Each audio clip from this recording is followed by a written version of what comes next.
Levítico 19, versículo 1. Habló Yahvé a Moisés diciendo: habla a toda la congregación de los hijos de Israel y diles: santos seréis, porque santo soy yo, Yahvé, vuestro Dios. Hermanos amados, paz del Señor. Vamos a seguir avanzando en la consideración de la serie que iniciamos hace 4 reuniones, llamada Características para un avivamiento espiritual. Hemos mostrado que el avivamiento es cuando la presencia de Dios irrumpe con poder en una reunión de creyentes o en la vida individual de un cristiano. La presencia de Dios es más perceptible. El Espíritu Santo se manifiesta de una manera como si estuviera presidiendo las reuniones de la iglesia. Pero mostramos que se necesitan algunas características que creemos nosotros que abrirían la puerta para que Dios irrumpa con poder en medio de las iglesias. Y la primera fue que era necesario que la iglesia restaurara la visión de la gloria de Jesucristo. Es lo primero que nosotros necesitamos hacer: volver a ensalzar y colocar a Jesucristo en el lugar donde es, en el trono, glorioso y majestuoso. Cuando Cristo es percibido así en nuestra vida, es el inicio para el resto de características que nosotros mostramos. Una era que era necesario que otra vez la palabra de Dios se predicara con poder, no fábulas, no teología de la prosperidad, no movimiento palabra de fe, no, la palabra expositiva, espiritualmente, bíblicamente, lo que dice el Señor. También mostramos que necesitábamos restaurar un ambiente de honra en su casa, y colocamos el ejemplo de Acán, ¿se acuerda?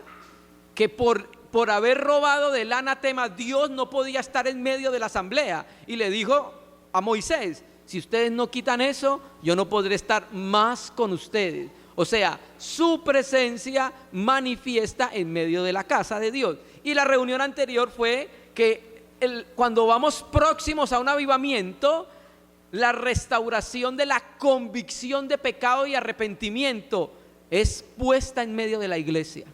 Ya empezamos nosotros a llamar las cosas que son pecado, pecado. Ya no las disfrazamos.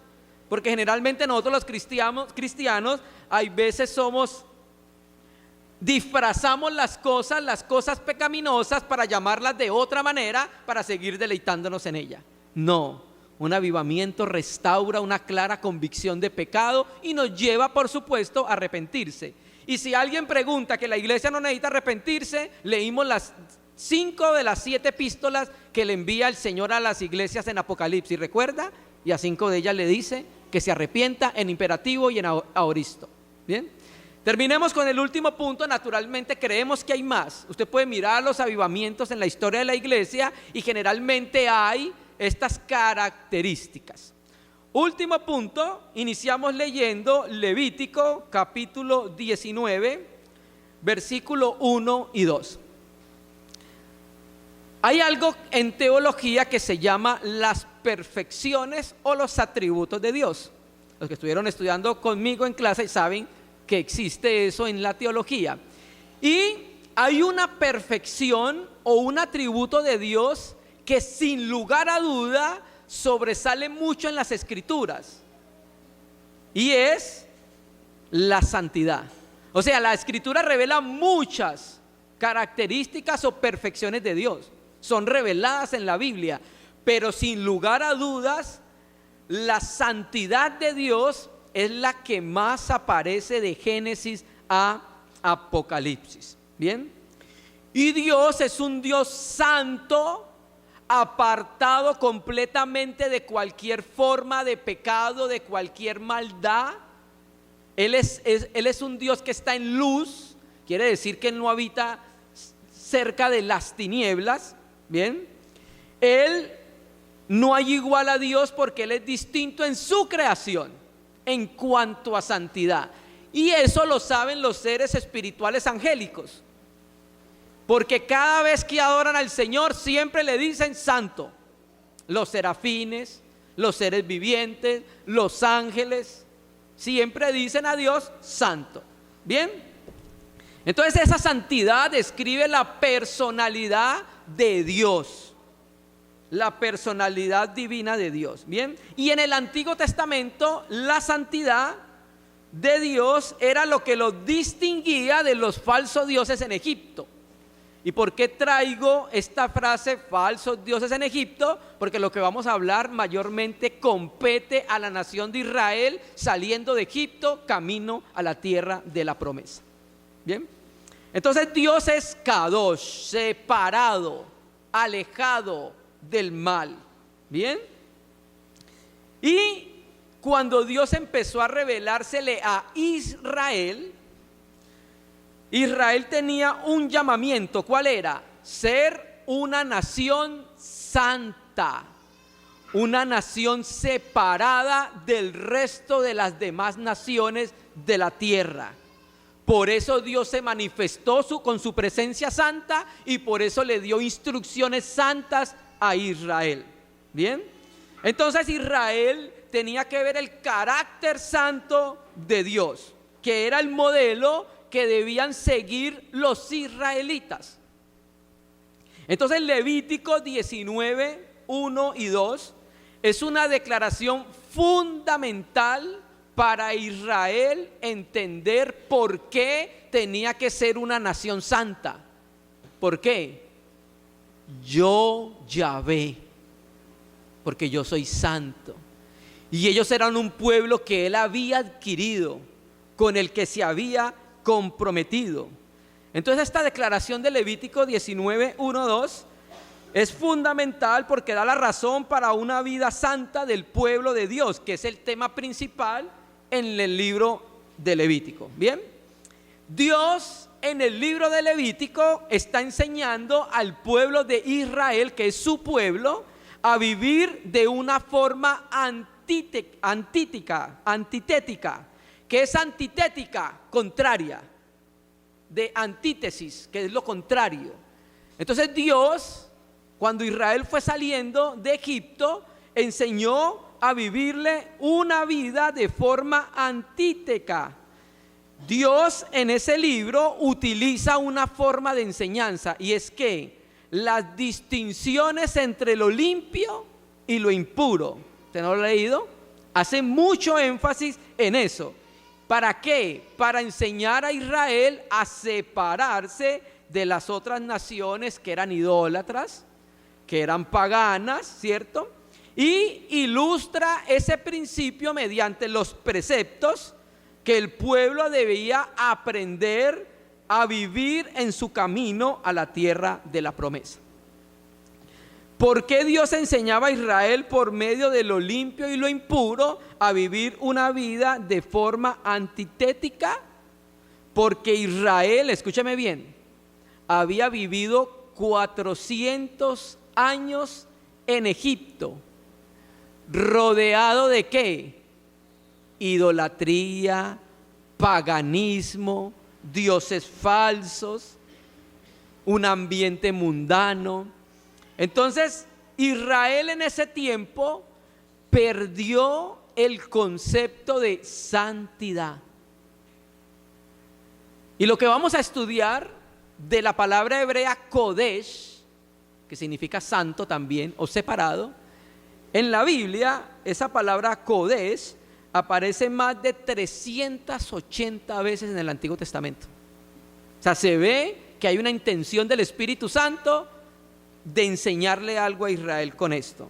Bien, entonces como Israel había perdido el concepto o la percepción de la santidad de Dios, entonces para corregir ese problema, Dios en el desierto hace varias cosas. Uno, manifiesta su presencia, y cuando manifiesta su presencia, Israel se da cuenta que tan santo es Dios. En el Éxodo 20, en el monte de Sinaí, nadie podía cruzar los linderos establecidos para el monte. Israel tenía que quedarse a cierta distancia, los animales no podían cruzar, porque el que cruzaba se moría. 2, a través de las leyes enseñó lo que es santo y lo que es impuro a Israel. Y también lo hizo por medio de objetos inanimados. Y hoy vamos a mirar entonces la restauración del discernimiento hacia lo santo en el pueblo de Dios. Y vamos a mirar cómo Dios a Israel en el desierto fue restaurando el que ellos pudieran discernir qué era lo santo, porque esa noción se había perdido en Israel. Y vamos a mirar que Dios habla de la siguiente manera en el libro de Levítico, de Número, de Éxodo y de Deuteronomio, que es el Pentateuco y Génesis, pero sobre todo en el libro de Deuteronomio de Levítico. Habían días santos, utensilios santos, prendas de vestir santas, diadema santa, incienso santo, aceite santo, lugar santísimo, ofrendas santas, convocaciones santas, y una que se repite mucho, las cosas santas. ¿Qué es esto? ¿Qué está enseñándole Dios a Israel? Está restaurándoles el sentido de santidad que se había perdido. Y ese sentido de santidad tiene que volver a ser restaurado en la iglesia para que el Dios santo pueda manifestar su presencia santa en su casa. Empecemos, Éxodo 16:23. Éxodo 16:23.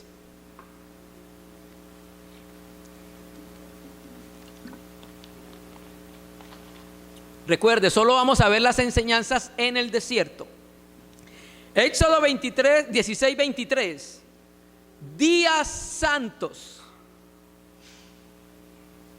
Éxodo 16:23 dice: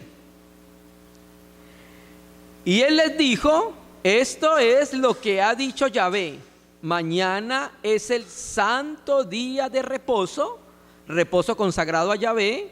Lo que habéis de cocer, cocedlo hoy, y lo que habéis de cocinar, cocinadlo, y todo lo que os sobrare, guardarlo para mañana. Naturalmente no vamos a enseñar que tenemos que guardar literalmente el día del reposo, porque todos los días son santos, porque todos los días Él manifiesta su presencia en nuestras vidas. Pero hay un principio que queremos mostrar acá, y esto es un eco de Génesis capítulo 2, versículos 2 y 3, cuando Dios estableció el día del reposo. ¿Cuál es el contexto? Bueno, el maná que iba a ser dado sobrenaturalmente a la nación de Israel en el desierto. Porque en el desierto, ¿cómo iban a cosechar? ¿Cómo iban a sembrar? ¿De dónde iban a tomar agua? Entonces Dios los alimentó providencialmente y sobrenaturalmente en el desierto. Y llega este versículo que leímos acá, habla de que Dios iba a darle maná a Israel, pero había un día que tenía que tomarlo doble porción para guardar para el día del reposo, porque en el día del reposo no caía maná. Ese día Dios no daba maná, por eso el día anterior al reposo tenía que recoger una doble porción del comer de cada persona. ¿Bien? Entonces Dios le dice, bueno, van a recoger doble porción el día antes del reposo y lo van a guardar para que el día del reposo usted no haga nada. ¿Por qué Israel no tenía que hacer nada en el día del reposo?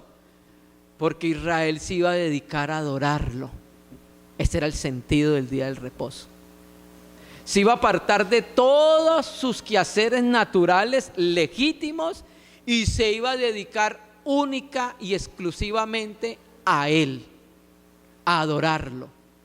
Y por eso le llamaba que era el día santo. Ahora, en la dispensación nuevo testamentaria del Nuevo Testamento, nosotros podemos hacer que todos los días sean santos, porque todos los días podemos acercarnos a Él y Él se puede acercarnos a nosotros. Él se puede acercar a nosotros. Bien.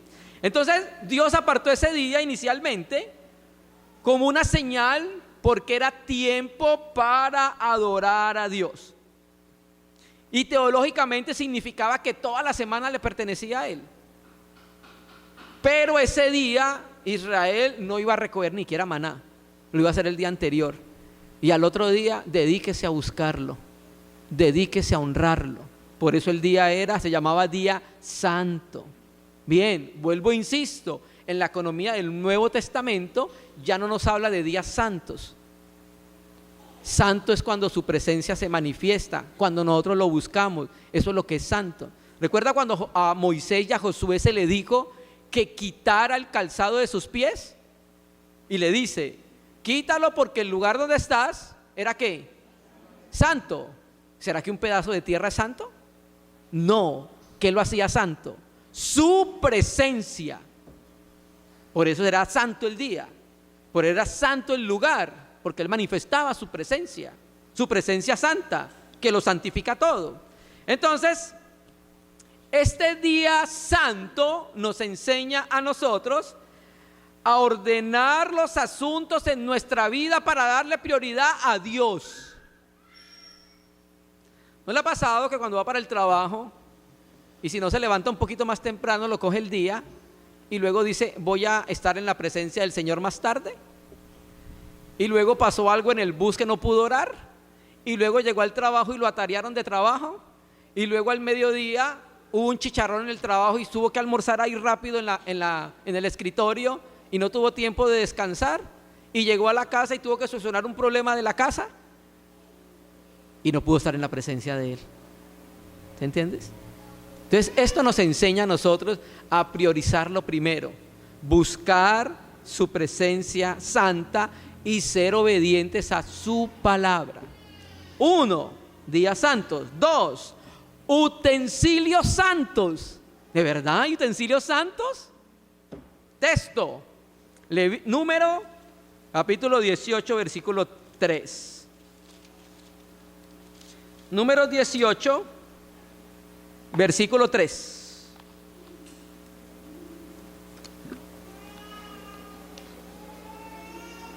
Dice, solo el 3, y guardarán lo que tú ordenes y el encargo de todo el tabernáculo, mas no se acercarán a los utensilios santos ni al altar, para que no mueran ellos y vosotros.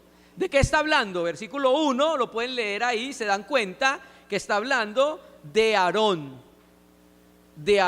sus hijos y los levitas.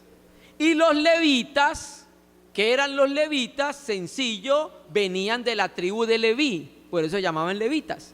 Bien, los levitas les habían sido dados a Aarón para que ellos le sirvieran y le ayudaran en el servicio del tabernáculo de reunión.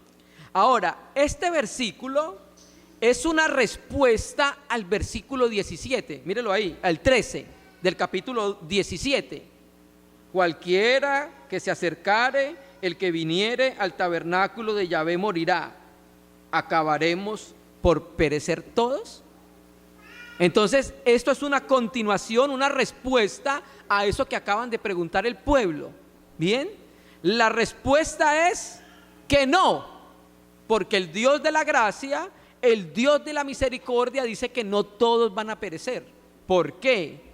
Porque Aarón y sus hijos serán encargados de lo concerniente al lugar santo y del altar, para que no sea más la ira de Dios sobre los hijos de Israel.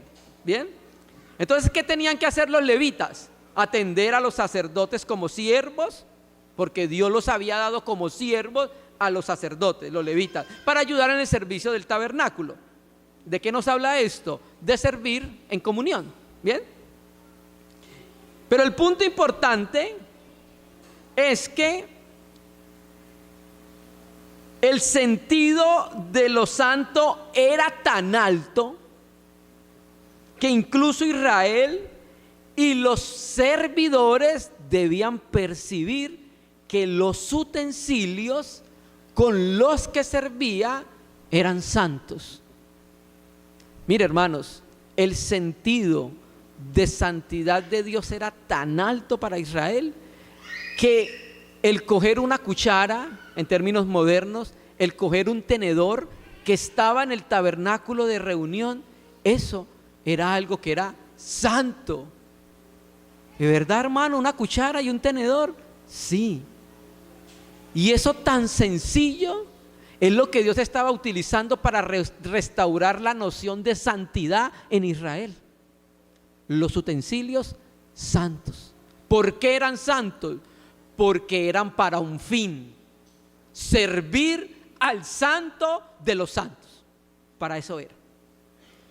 Y eso nos enseña a no utilizar lo que hemos consagrado el Señor para otros usos. Es para el Señor. Está consagrado para el servicio del Señor. Bien. 3. Prendas de vestir santas. Siempre hemos visto la misma palabra hebrea, kodesh. Donde dice santa, siempre la misma palabra hebrea, kodesh. Éxodo 29:29. Éxodo 29, versículo 29. Dice: y las vestiduras santas que son de Aarón serán de sus hijos después de él, para ser ungidos en ellas y para ser en ellas consagrados. De la misma manera que el lugar santo debía distinguirse del resto de los lugares del campamento, las personas que estaban dedicadas al Señor debían distinguirse por su vestidura. Estamos hablando de Israel en el desierto. ¿Bien? Entonces los sacerdotes debían distinguirse del resto de las personas de Israel, de las 12 tribus de Israel, porque estaban dedicados a una función particular. Y eran que estaban separados para servir al más santo. Y esa separación se veía de diferentes maneras, y una de ellas le llama el Espíritu Santo vestiduras santas, que no tenemos tiempo para hablar de ellas, que es el efod, con el pectoral, con la mitra, con la diadema, etcétera, etcétera, etcétera. Los calzoncillos de lino, tanto que para hablar de eso, pero lo que queremos resaltar, hermanos, es que las vestiduras son santas porque se utilizaban para ejercer una función santa en el servicio del santuario. Y 2, porque habían sido ungidas con aceite. Después vamos a mirar eso. En el 29-21 de Éxodo se da cuenta que se ungieron muchas cosas con aceite. Y las cosas que se ungían con aceite, figura del Espíritu Santo, significaba que era consagrado a, santo, separado y apartado. Bien. Entonces, Dios le estaba enseñando por estas cosas minuciosas cómo Él era de santo, y cómo quería que el pueblo fuera santo, y cómo quería que los que se acercaran a Él fueran santos, separados, apartados para su servicio, no tocaran lo inmundo y lo común. Y ese sentido tiene que ser restaurado en medio del corazón de la iglesia, el sentido de lo inmundo y lo común. Hay cosas que no son pecaminosas, pero son del mundo, son común, y necesitamos que ese sentido sea restaurado para no tocar lo inmundo y lo común.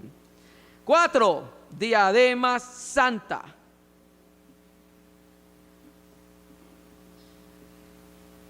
Éxodo 29, versículo 6.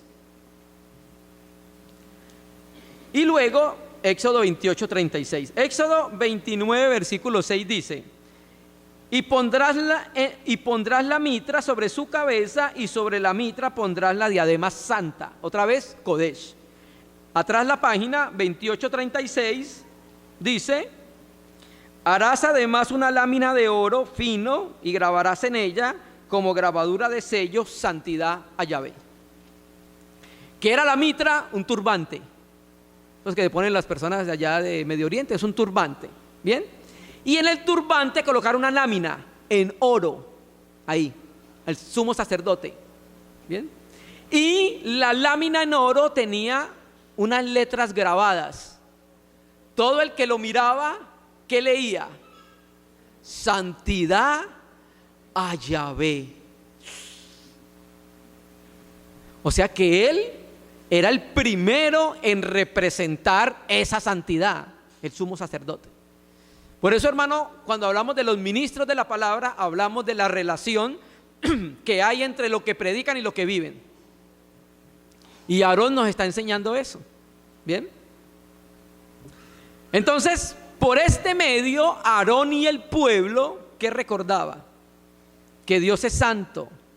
Y los sacerdotes y los que querían servirle tenían que ser santos y separados de toda maldad, de todo pecado, de toda forma de pecado. Eran consagrados al Señor. Y mire que hay algo muy importante acá, y es que las letras no eran pintadas en la diadema. ¿Cómo eran las letras? Las letras eran grabadas. Y lo grabado era algo que era perdurable. Era algo que quedaba firme, que usted no tenía que pensar si de pronto se le iba a borrar la imagen de santidad a Yahvé. Era algo que estaba grabado ahí firme, duradero. ¿Y sabe de qué habla eso? Que así debe ser nuestra santidad para el Señor. Firme, estable, duradero. ¿Cuándo dejamos de ser santos? ¿Cuándo negociamos nuestra santidad? ¿Por los amigos? ¿Por un compañero de trabajo? ¿Cuándo negociamos nosotros dejar de ser santos? Hermano, está escrito en el interior de nuestro espíritu su santidad, y nos constriñe y nos impulsa a ser como es Él. Incienso santo. Todo esto lo utilizó Dios como una forma de enseñanza para despertar la noción de santidad. Incienso santo. Éxodo 30, 34 y 35.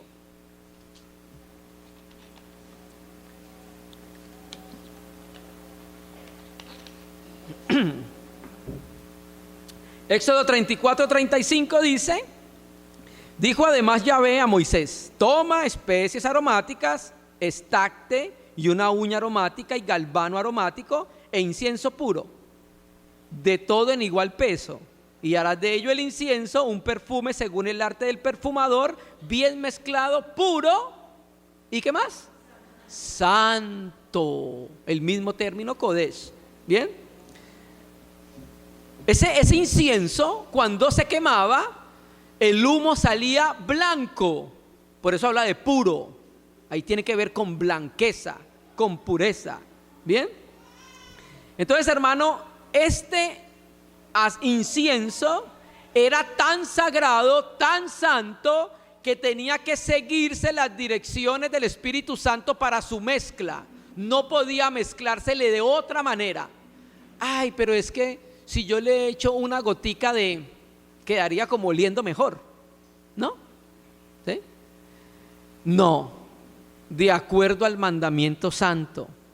Y el mandamiento santo estableció cómo tenía que mezclarse para que fuera, ¿qué? Santo. El incienso santo. El aceite santo. Éxodo 37, versículo 29. Muy rápido para que veamos cuál era la enseñanza del Espíritu Santo para Israel. Éxodo 37, versículo 29 dice: hizo asimismo el aceite santo de la unción y el incienso puro aromático según el arte del perfumador. Bien, este aceite santo era una mezcla de 500 ciclos de mirra, 250 ciclos de canela aromática, 250 ciclos de cálamo aromático y 500 ciclos de la última, casia. Bien, tres medidas y una partida por la mitad. Hay algo bien importante en este aceite santo que vemos nosotros acá en el Éxodo 37, versículo 29. 37, versículo 29, la Escritura muestra esta composición del aceite santo. Lo mismo que el incienso, no se le podía agregar nada más para que tuviera el carácter de santo. El hermano Gino tiene una lectura tipológica de estos elementos. Él dice que la mirra hace referencia a la muerte de Jesús porque el Señor fue embalsamado con mirra.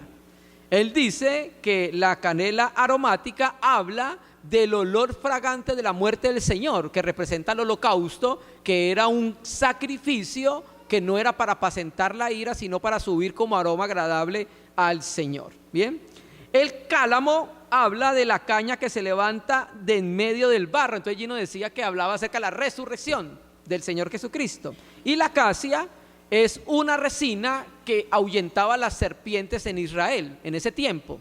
Entonces decía que era la victoria del Señor Jesucristo sobre la muerte. Independientemente de la interpretación que usted quiera darle a estos cada uno de los elementos, con este aceite santo se ungió el tabernáculo, el arca del testimonio, la mesa de los panes de la proposición, el altar de los inciensos, el altar del holocausto, la fuente y la base. Se ungió a Aarón y se ungió a sus hijos. Era lo que hacía, tipificando al Espíritu Santo, que todo fuera apartado y separado. Entonces por eso no se le podía mezclar nada más. Y eso daba la noción de lo que era santo a Israel, que Dios se lo comunicó. Terminemos. Éxodo 26, versículo 33. Hay mucho más para hablar acerca de lo santo, pero no tenemos el tiempo que quisiéramos para tratarlo. Pero queda en nuestros corazones lo que trataba Dios de enseñar a Israel: restaurarle la noción y el sentido espiritual de lo que es santo. Éxodo 26, 33 dice: y pondrás el velo debajo de los corchetes y meterás allí del velo adentro el arca del testimonio, y aquel velo os hará separación, escucha su Biblia, entre el lugar santo y el santísimo. El primer tabernáculo de Dios en el que quiso morar es el hombre. Cuando lo creó, ese tabernáculo se dañó. Entonces Dios después, cuando toma la nación de Israel, hace un tabernáculo en medio de Israel en el desierto. Y ese tabernáculo, ¿sabe para qué era? Para Dios manifestar su presencia. Y ese tabernáculo, ese pedacito de tabernáculo en la tierra, era un lugar separado. Por eso había sido ungido con aceite. Había sido separado del mal, había sido separado del pecado y había sido separado del mundo. Por eso lo que se hacía en ese lugar, todo tenía que ver con lo santo, que era administrado por Aarón y sus hijos. Entonces teníamos el lugar santo, donde está la mesa de los panes de la proposición, el altar de los inciensos, y tenemos el santo de los santos, así aparece en hebreo, Kadosh Kadashim, el santo de los santos, el más santo de toda la tierra, porque era donde Dios hablaba. Arriba del arca del pacto, Dios hablaba con Moisés. Bien, ese era el lugar más separado de la tierra, el más santo. Nadie podía entrar ahí, solo Aarón. Y eso cuando era la fiesta del Yom Kippur, y eso 2, 3 veces. Él no podía estar todo el día ahí. Era tan santo ese lugar que ni siquiera el que estaba autorizado para entrar podía entrar cuando quisiera. Entonces, hermano, el lugar donde Dios mora es santo, y nosotros debemos conocer por experiencia cuán santo es Dios. Bien, entonces, como lo dije al principio, estaban las ofrendas santas, las convocaciones santas y las cosas santas. Entonces, por medio de estos medios, la lección que Israel tenía que aprender era que Yahvé era santo y su obra era santa. Levítico 20, 26, terminando ese aspecto, hoy los puse a leer. Levítico 20, 26 dice: habéis pues de serme santos, porque yo, Yahvé, soy santo, y os he apartado de los pueblos para que seáis míos. Principio que aplica el Nuevo Testamento. No fuimos comprados a precio de sangre. ¿Y para qué cree que fuimos comprados? Para ser apartados para Él. Ahora, Israel necesitaba ser instruido para conocer lo santo. Hermano, la iglesia también necesita ser instruida para conocer lo santo. Así como Israel vivió muchos años en un ambiente mundano, ¿usted cree que nosotros no?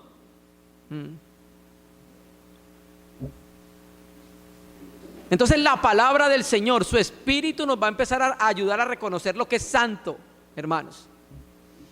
Vamos a leer un versículo del Nuevo Testamento solamente, para que miremos la importancia de la santidad de Dios en su casa. Mi primera epístola a los Corintios, capítulo 3, versículo 17. Solo vamos a leer ese versículo.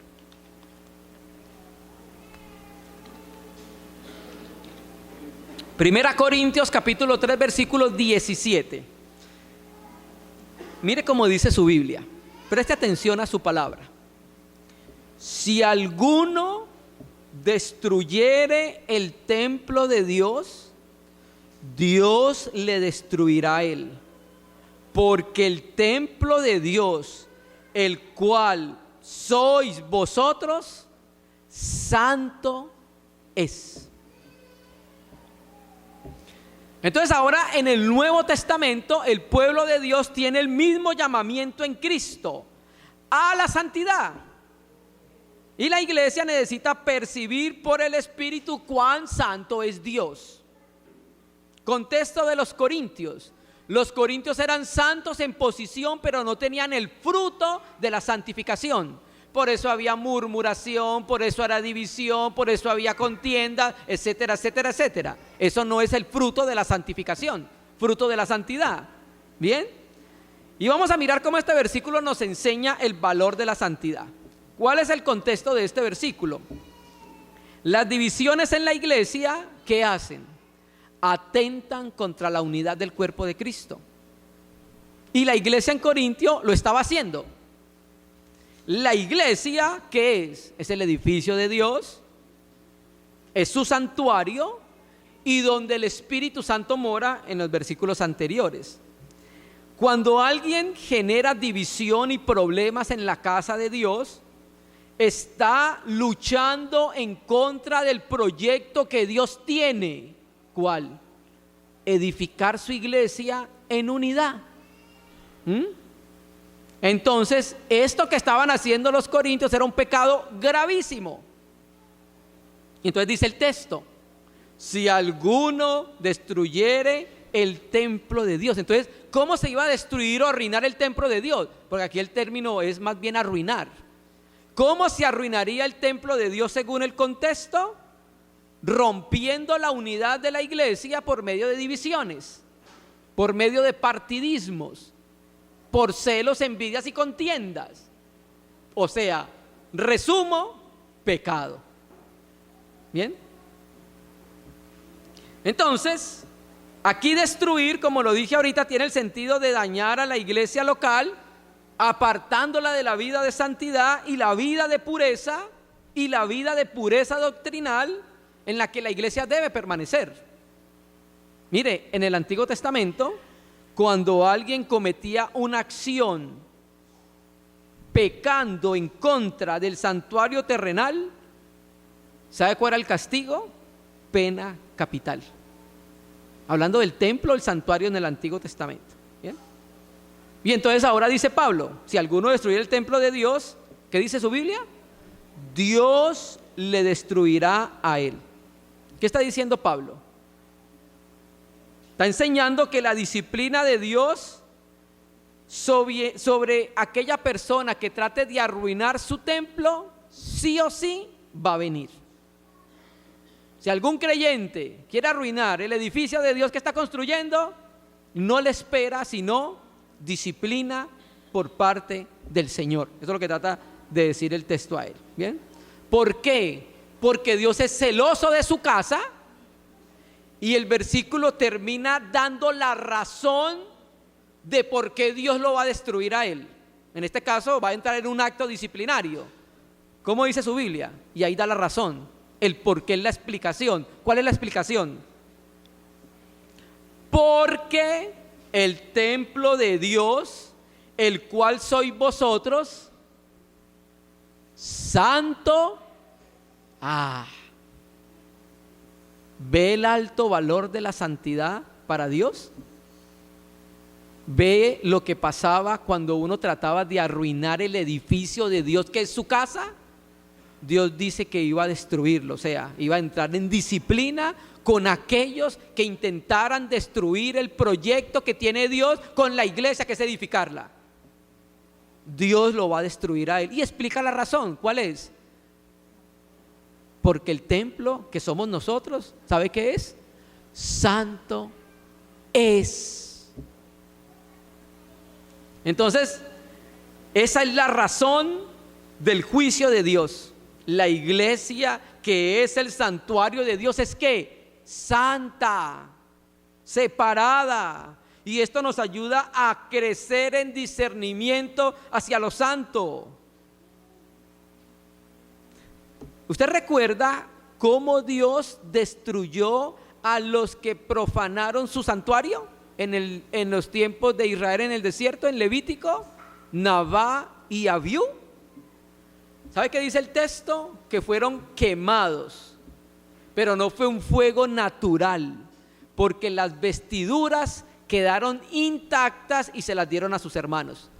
Un juicio disciplinario de Dios en el interior. Entonces, hermano, así como Israel tuvo que separarse de la idolatría, de lo pecaminoso, de lo pagano, de lo mundano, así los cristianos tenemos que crecer en santidad, y el modelo de conducta de ser santos y separados se halla en Dios. El mandamiento es: sed santos.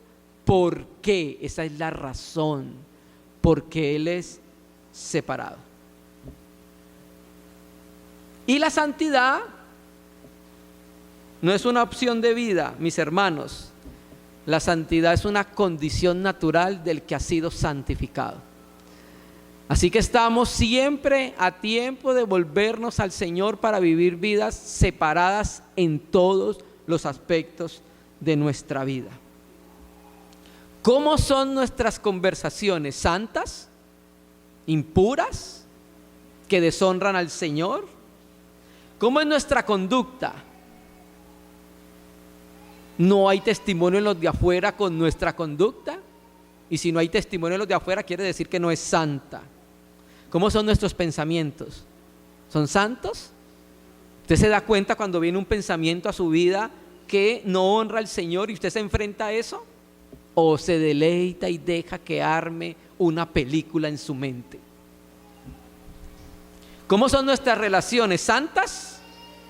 ¿O son relaciones en contienda, en aborrecimiento, en pleito, en celos, en ira, en divisiones? Esto no es santidad. ¿Bien? Entonces, hermano, aprendemos que debemos tener un alto discernimiento de la santidad en la casa de Dios. Aprendemos que debemos tener una diferencia entre lo limpio y lo santo, entre lo común y lo santo, porque ese es uno de los grandes problemas de la iglesia. Todavía no disciernen ni siquiera lo común. Listo, lo impuro y lo impío, claro, pero lo común. Entonces, hermano, la restauración de una esfera de santidad en la asamblea lleva a los creyentes a reconocer lo que es santo. El Espíritu Santo se llama así precisamente porque Él es apartado y porque cuando viene a nuestra vida quiere hacernos como Él, apartados.